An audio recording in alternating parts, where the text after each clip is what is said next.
Occasion ఏదైనా location ఎక్కడైనా తెలుగువారి వేడుక అంటే ఆలివ్ మిఠాయి ఉండాల్సిందే. Hi hello welcome to Suman TV. నేను మీ రోషన్. చూసాం ఆపరేషన్ సింధూర్ 1 ఎంత సక్సెస్ఫుల్గా జరిగిందో. బట్ ఆపరేషన్ సింధూర్ 2 చాలా బాగా జరుగుతున్న క్రమంలో ఒక్కసారిగా ఒక జవాన్ మృతి చెందటం నిజంగా మనందరినీ కలిచివేసింది అనుకోవచ్చు. అతను కూడా మన ఆంధ్రప్రదేశ్కు చెందిన ఒక వీర జవాన్, వీర మరణం పొందారు. చాలా చిన్న వయసులో మిలిటరీ మీద ఆశతో ఏదో చేద్దాము దేశానికి అని వెళ్ళి బోర్డర్లో గన్ పట్టుకున్న వ్యక్తి ఈరోజు అదే గన్తో కాల్చితే చనిపోవాల్సి వచ్చిన పరిస్థితి. నిజంగా జమ్మూ కాశ్మీర్ పాక్ రెండింటి మధ్య జరుగుతున్న దాడుల్లో అతను చనిపోవటం నిజంగా చాలా బాధాకరం. ఒక పక్కన చూస్తున్నాం, విజువల్స్ మీకు కనిపిస్తూనే ఉన్నాయి. పెనుకొండ నియోజకవర్గంలో సవిత గారు ప్రస్తుతం మినిస్టర్గా ఉన్నారు. జరిగిన వెంటనే హుటాహుటిన ఈ విషయం తెలుసుకున్న వెంటనే ఆమె అన్ని కార్యక్రమాలు కూడా వదిలేసుకొని ఆ కుటుంబానికి ఒక భరోసా ఇవ్వాలి, ఆ కుటుంబానికి ఒక పెద్ద కూతురులా నేను నిలబడాలి. ఎందుకంటే ఒకే ఒక్క కొడుకు అనమాట వాళ్ళకి. ఆ ఒక్క కొడుకుని మిలిటరీకి పంపించడం నిజంగా అమ్మ హ్యాట్సప్ వాళ్ళకి, వాళ్ళ తల్లిదండ్రులకి. అతను మిలిటరీకి పంపించి ఎవ్వరు పిల్లలు లేరు వాళ్ళకి, ఒకే ఒక్క అబ్బాయి. అది తెలుసుకున్న ఆమె ఆ ఇంటికి ఒక పెద్ద కూతురులాగా నేను వెళ్ళి వాళ్ళందరికీ ఈరోజు దగ్గరుండి ఓదార్చాలన్న ఒక ఉద్దేశంతో మంత్రిగా ఉన్నప్పుడు కూడా చూస్తూనే ఉన్నాము. ఆమె సొంత డబ్బులు కొన్ని కూడా ఆ కార్యక్రమాలకు ఏమవుతాయో, ఆ కుటుంబానికి ఆర్థికంగా ఎలాంటి ఇబ్బందులు లేకుండా నేను ఇస్తున్నానని చెప్పేసి కూడా కొన్ని విజువల్స్లో మనకు కనపడుతూనే ఉన్నాయి. మనం అక్కడి నుంచి లైవ్ చేస్తున్నాం, కానీ అక్కడ ఎక్కువ క్రౌడ్ ఉంటానా వాయిస్ కూడా వినపడదు. కాబట్టి ఫోన్ కాల్లో ఆమె ఏం మాట్లాడతారో చూద్దాం తర్వాత. బట్ నిజంగా సవిత గారు ఫస్ట్ ఆఫ్ ఆల్ హ్యాట్సప్ అండి మీకు. ఒక మంత్రిగా ఉండి నియోజకవర్గంలో ఒక విషయం జరిగిందని తెలుసుకోగానే, అది కూడా ఇప్పుడున్న పరిస్థితులలో మన ఆంధ్రప్రదేశ్కి చెందిన ఒక జవాన్ మృతి చెందటం నిజంగా చాలా బాధాకరం. ఇలాంటి ఒక న్యూస్ వింటామని మనం అనుకోలేదు. ఒక్కసారిగా ఒక హాఫ్ అన్ అవర్ బిఫోర్ ఈ న్యూస్ వినగానే చాలా బాధ అనిపించింది. మురళీ నాయక్ చాలా చిన్న వయసు, నాకు తెలిసి 25 నుంచి 30 సంవత్సరాలు ఉంటాయి. ఇంకా పెళ్లి కూడా అయ్యిందో అవ్వలేదో నాకు కూడా తెలియదు. డీటెయిల్స్, ఫ్యామిలీ డీటెయిల్స్ వాళ్ళతో మాట్లాడి తెలుసుకుందామని కాల్ చేస్తే తరుణంలో వాళ్ళతో మాట్లాడే అవకాశం కూడా లేదు. కాబట్టి ఆ నియోజకవర్గ ఎమ్మెల్యే, ఆ ఇంటి పెద్దగా ఈరోజు అక్కడికి వెళ్ళిన సవిత గారితో మాట్లాడే ఒక ప్రయత్నం అయితే చేద్దాం అనుకున్నాను నేను. నిజంగా సవిత గారు వాళ్ళకి ఈరోజు నిజంగా పెద్ద కూతురు కనిపించుంటుంది మీ రూపంలో వాళ్ళకి. ఒకసారి విజువల్స్ చూడండి, మీకు అర్థమవుతుంది ఆ కుటుంబం దగ్గర వాళ్ళు ఎంత బాధని దిగమింగుకొని మరీ నా కొడుకు ఈ ఇండియా కోసం, ఈ భారత్ కోసం బోర్డర్లో వాళ్ళతో ఫైట్ చేసి మరణం పొందారు అనే ఒక పక్క ఆనందము కనిపిస్తుంది కొంతమంది రిలేటివ్స్ ముఖంలో. అండ్ ఉన్న ఒకే ఒక కొడుకుని కోల్పోయిన బాధ ఆ తల్లిదండ్రులు అంటే ఫేస్ చూసినప్పుడు మనకు అర్థమైపోతుంది. వాళ్ళ బాధని ఎవరు కూడా తీర్చలేరు. అండ్ ఆంధ్రప్రదేశ్ ముఖ్యమంత్రి నారా చంద్రబాబు నాయుడు గారు కూడా కాల్ చేయడం జరిగింది. ఆ కుటుంబం పక్కన మేము నిలబడతాము, ఎటువంటి సహాయమైన మేము చేయడానికి సిద్ధంగా ఉన్నాము అని చెప్పేసి ఆయన కూడా ఒక భరోసాని ఇచ్చారు. ఇచ్చినప్పుడు కూడా ఒకే ఒక కొడుకు కాబట్టి ఎవరికైనా బాధ ఉంటుంది. అమ్మా, ఇలాంటి తల్లిదండ్రులు ఒక్కొక్క ఇంటికి ఒక్కళ్ళున్నా చాలు. అంటే మీలాంటి కొడుకులు, అంటే కొడుకుల్ని ఇలా మిలిటరీకి పంపించి బోర్డర్లో ఫైట్ చేయండి, మన భారత్ కోసం మీరు నిలబడండి అని చెప్పి పంపించారు. అనుకున్నాము అంటే ఆపరేషన్ చాలా సక్సెస్ఫుల్గా జరుగుతుంది, మన వాళ్ళు చాలా చాకరీచ్యంగా అన్ని రకాలుగా ఫైట్ చేస్తున్నారు, యుద్ధం చేస్తున్నారు, ఎటువంటి ప్రాణ నష్టం జరగదు, జరిగే అవకాశం కూడా లేదని చెప్పి కూడా మనకు వినపడుతుంది. కానీ ఒక్కసారిగా ఆంధ్రప్రదేశ్ సత్యసాయి జిల్లాకు సంబంధించిన కోరుట్ల మండలం ఒక తండాకు చెందిన మురళీ నాయక్ అనే ఒక యువకుడు కాల్పుల్లో చనిపోవడం జరిగింది. సో మీరు ఆ విజువల్స్లో చూస్తున్నారు. ఆంధ్రప్రదేశ్ ముఖ్యమంత్రి నారా చంద్రబాబు నాయుడు గారు కూడా ఆ కుటుంబంతో మాట్లాడుతున్నారు. విజువల్స్ చూస్తున్నాం. అండ్ సవిత గారు కూడా అక్కడే ఉన్నారు. నిజంగా సవిత గారు ఆ కుటుంబాన్ని ఓదార్చే తీరు చూస్తుంటే ఎక్కడ కూడా ఆమె మంత్రిగా ఈరోజు కనిపించలేదు మనకు. అక్కడ సాక్షాత్ ఆ ఇంటి పెద్ద బిడ్డల వాళ్ళ దగ్గర కూర్చొని వాళ్ళని ఓదార్చడం. ఎందుకంటే ఇప్పుడు మనం రాజకీయాలు చూడకూడదు, ముఖ్యంగా జరుగుతున్న యుద్ధం చూస్తుంటే ఏ కుటుంబంలో ఎలాంటి వార్త వినాల్సి వస్తుందో అన్న బాధ ప్రతి ఒక్కరికి ఉంది, ప్రతి ఇంటికి ఉంది. ఎందుకంటే బోర్డర్లో పనిచేసే ఆర్మీ జవాన్స్ చాలామంది మన ఆంధ్రప్రదేశ్ వాళ్ళు కూడా ఉన్నారు. కాబట్టి అందరూ కూడా దేవుడిని ప్రార్థిస్తూ ఉంటారు. మా కుటుంబంలో ఎటువంటి చెడు వార్త వినకుండా నువ్వే చూడాలి దేవుడా అని కోరుకుంటూ ఉంటారు అందరూ కూడా. ఎందుకంటే ఎంతోమంది ఆర్మీ యువకులు, ముఖ్యంగా చెప్పాలంటే 25-30 ఏజ్ పెళ్లి కాని యువకులు, కొత్తగా పెళ్ళైన యువకులు ఎంతోమంది బోర్డర్లో పనిచేస్తున్నారు.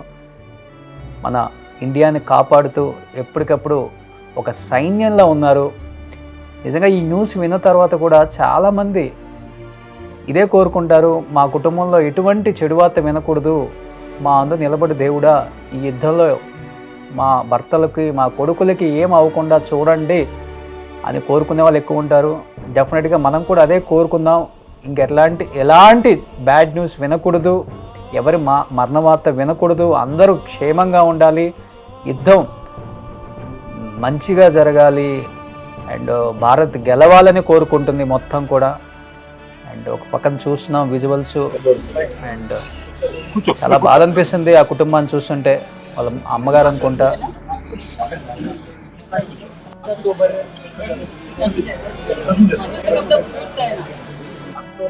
22, 2022 రోజు నెల్లూరులో జరిగిన ఆర్మీ సెలక్షన్స్ లో ఓన్లీ నేను రన్నింగ్ చేశాను. రన్నింగ్, మెడికల్ మొత్తం ఏదైతే ఆర్మీ పొజిషన్ ఉంటుందో అంటే ఫిట్ అయిన తర్వాత గుంటూరుకి వెళ్ళాం. గుంటూరులో కోచింగ్ కూడా వెళ్ళాం. అక్కడ ఆర్మీ కోసం ఒక్క పోస్ట్ నాకు ఎక్కడ రాకపోదని మేమంతా పడుకున్నా నైట్ చదువుకుంటా ఉండేవాళ్ళు. పోస్ట్ నాకు రాదా చదివారు బాగా. అలాగే అయిపోయిన తర్వాత నెక్స్ట్ మాకు ఫైనల్ గా as per army rules document verification ఉంటుంది. ఆ ఫైనల్ స్టేజ్ లో ఉన్నప్పుడు మేడం నాది వచ్చేసి ఒకే ఒక సైన్ లేదని రిజెక్ట్ అయిపోయింది. డాక్యుమెంట్ వల్ల డిఓ సైన్ వల్ల నాకు రిజెక్ట్ చేశారు. నేను రిజెక్ట్ చేస్తే నేను బాగా డిప్రెషన్ వెళ్ళిపోయి నేను చనిపోవడానికి వెళ్ళాను. నేను చనిపోవడానికి రైల్వే ట్రాక్ మీద వెళ్ళిపోయి ఉంటే వాళ్ళు ఎవరు చెప్పేసారు, ఫ్రెండ్స్ ఇలా ఫ్రెండ్ అలా పోతుంది. నాకు వచ్చి మా ఇంటికి వచ్చి మా మమ్మీ డాడీ ఇలా ధైర్యం చెప్పేసి అలా పోయాడు. అలాంటి వాడిని ఈరోజు నేను ధైర్యవంతుడు. ఈరోజు మళ్ళీ వాణి మోటివేషన్ తో నువ్వు చేయగలరా, నువ్వు చేయగలవురా వాణి మోటివేషన్ తో నేను లాస్ట్ 13 days బ్యాక్ మాట్లాడాను. నేను ఇప్పుడు రీసెంట్ గా అస్సాం రైఫిల్స్ సెలెక్షన్ అయ్యాను. అక్కడ అస్సాంకి వెళ్ళి నిన్న మార్నింగ్ వచ్చాను మేడం. అబ్బాయికి నేను ఇన్ఫార్మ్ చేశాను ఎలా వెళ్తున్నానంటే ఓకే మంచిగా ఆల్వేషన్ చెప్పాను.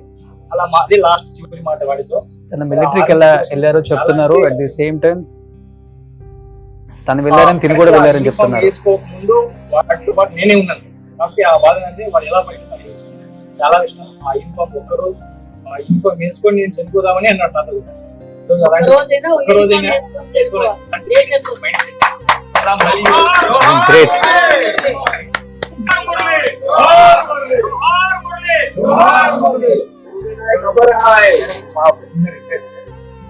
అబ్బాయికి ఖచ్చితంగా పెట్టిస్తాం. దేశం కోసం ధర్మం కోసం వీరమరణం పొందారు. ఖచ్చితంగా మన ప్రాంతంలో అబ్బాయి మోటివేషన్ మళ్ళీ ఆ అబ్బాయి మోటివేషన్ తో మళ్ళీ నేను ఈ రోజు క్లియర్ చేయగలిగాను. చెప్తున్నాడు. ఆ పక్కన సవిత గారి పక్కన కూర్చున్న అబ్బాయి కూడా సో జవాన్ అనమాట. అంటే ఒక్క రోజైనా ఆర్మీ డ్రెస్ వేసుకొని బోర్డర్లో చనిపోవాలనేది తన కోరిక అనేది ఎప్పుడు చెప్తూ ఉండేవాడు మురళీ నాయక్ నాతో పాటు. అతని ఇన్స్పిరేషన్తోనే నేను కూడా ఆర్మీలో జాయిన్ అయ్యాను. అంటే నేను ఒక 2 days బ్యాక్ లీవ్ మీద ఏదో రీజన్ వల్ల నేను ఇంటికి వచ్చానని చెప్తున్నాడు.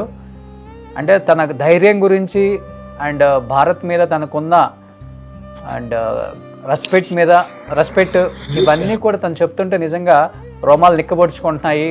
తన దేశం కోసం ఏదైనా తను నిలబడటానికి సిద్ధం, ఏదైనా నాకైనా కానీ ప్రాబ్లం లేదు, నా దేశం నా ముఖ్యం అని నేను బోర్డర్లో కాపాడుతాను, ఆ డ్రెస్ వేసుకుంటేనే నాకు తెలియని ఒక పులకింత, ఆ డ్రెస్లోనే చనిపోవాలి అని తన స్నేహితులతో కూడా చాలాసార్లు షేర్ చేసుకున్నారని తన స్నేహితుడు చెప్తున్నాడు. చూస్తున్నాం విజువల్స్ ఇంకా కూడా వాళ్ళ ఇంట్లో వాళ్ళ కుటుంబ సభ్యుల్ని మీరు ఒకసారి చూడొచ్చు. విజువల్స్ మొత్తం కనిపిస్తున్నాయి. వాళ్ళ అమ్మగారు, నాన్నగారు అండ్ వాళ్ళ కుటుంబ సభ్యులందరినీ కూడా ఓదార్చే ప్రయత్నం అయితే జరుగుతుంది. ఆంధ్రప్రదేశ్ ముఖ్యమంత్రి నారా చంద్రబాబు నాయుడు గారు కూడా ఫోన్ చేసి ఒక భరోసానైతే అయితే ఇచ్చారు. ఆ కుటుంబానికి అండగా నిలబడతాను, ఏదైనా కానీ మేము చేస్తాము, ఎటువంటి ఇబ్బంది లేదు, ఆర్థికంగా మేము ఆదుకుంటాం. సో భారతదేశం కోసం వీరమరణం పొందాడు వీర జవాన్ మురళీ నాయక్ ఈ రోజున. అలాంటి గొప్ప జవాన్ని కొన్న తల్లిదండ్రుల కోసం మేము నిలబడతాము అని చెప్పేసి వాళ్ళు చెప్పడం నిజంగా చాలా హ్యాపీనెస్. అంటే ఉన్నప్పటికీ అంటే కొడుకును కోల్పోయిన బాధను అయితే ఎవరు తీసుకురాలేరండి. ఒకే ఒక కొడుకు, అంటే చాలా మారుమూల తండ నాయక్ ఈరోజు దేశం కోసం తన ప్రాణాలు అర్పించడం నిజంగా చెప్పాలంటే భారత్ గొప్పతనం, మన జవాన్ల గొప్పతనం. కొన్ని మాటలు విన్నప్పుడు, కొన్ని పరిస్థితులు చూస్తున్నప్పుడు మనకు అర్థమవుతుంది. దానిలో ఒకటే ఈరోజు మురళీ నాయక్ గారి కుటుంబం కావచ్చు, మురళీ నాయక్ గారి ఫ్రెండ్ మాట్లాడే మాటలు కావచ్చు, తన మాటలు ఎలా ఉంటాయో, తన ధైర్యం ఏంటో. సవిత గారితో మాట్లాడే ప్రయత్నం చేద్దాం. ఒక్కసారి ఆ కుటుంబం నుంచి వాళ్ళు ఏం మాట్లాడుతున్నారు, వాళ్ళు ఏం కోరుకుంటున్నారు. సోదరా చెప్పండి సోదరా. సవిత గారు నిజంగా ఫస్ట్ ఆఫ్ ఆల్ హ్యాట్సప్ అండి. మీరు మాట్లాడిన తీరు కావచ్చు, లేకపోతే మార్నింగ్ నుంచి మీరు అక్కడ ఉన్న విధానం కావచ్చు, చూస్తే వాళ్ళకి ఒకే ఒక కొడుకుని విన్నాము. ఈ రోజు మీరు ప్రవర్తించిన తీరు చూస్తే ఆ కుటుంబంలో పెద్ద కూతురులాగా వ్యవహరించారు ప్రతిదీ కూడా. ఏమనిపించింది మురళీ నాయక్, మీ నియోజకవర్గం, మీరు మంత్రిగా ఉన్నారు ఏపీకి? సార్ ఒక పక్క అయితే మా నియోజకవర్గానికి, మా జిల్లాకి, రాష్ట్రానికి, దేశానికే గర్వంగా ఉంది సార్. మరి తల్లిదండ్రులు నిజంగా ఆ రోజు ముందు నుంచి ఆ అబ్బాయి చిన్నప్పటి నుంచి నేను ఆర్మీగానే చనిపోవాలన్నది ఆ అబ్బాయి కోరిక. మరి దేశం కోసం ప్రాణాలు త్యాగం చేసిన గొప్ప వీరుడు మురళీ నాయక్. మరి యువత కావచ్చు, మనం అందరూ ఆ అబ్బాయికి స్ఫూర్తిగా ఉండాలి. మరి వారి తల్లిదండ్రులకు ఎల్లవేళలా మేము ఆ కుటుంబానికి అండగా ఉంటాం. మరి ముఖ్యమంత్రి చంద్రబాబు నాయుడు గారు కూడా మాట్లాడి వారి నిజంగా అలాంటి బిడ్డకు జన్మనిచ్చిన తల్లిదండ్రులు కూడా మీరు కూడా గొప్పవారి అనే విషయం కూడా ముఖ్యమంత్రి గారు చెప్పారు. ప్రభుత్వం ఎప్పుడు మీకు అండగా ఉంటుందనే విషయం కూడా తెలియజేశారు. అదే విధంగా ఆ అబ్బాయిది రేపటి రోజున మధ్యాహ్నానికంతా ఇక్కడికి చేరుతారు. మరి అంత్యక్రియలు కూడా ప్రభుత్వ లాంఛనాలతో ఘనంగా చేస్తామన్న విషయం కూడా మీకు తెలియజేస్తున్నామండి. సో మీ సైడ్ నుంచి అంటే మీరు ఒక ఎమ్మెల్యేగా మీ నియోజకవర్గం మీరు ఇచ్చిన భరోసా ఏంటండి? చూసాము మేము కూడా, మీరు 5 లక్షల రూపాయలు ఆ కుటుంబానికి ఆర్థిక సహాయం చేయటం కూడా గొప్ప విషయం. అవును సార్.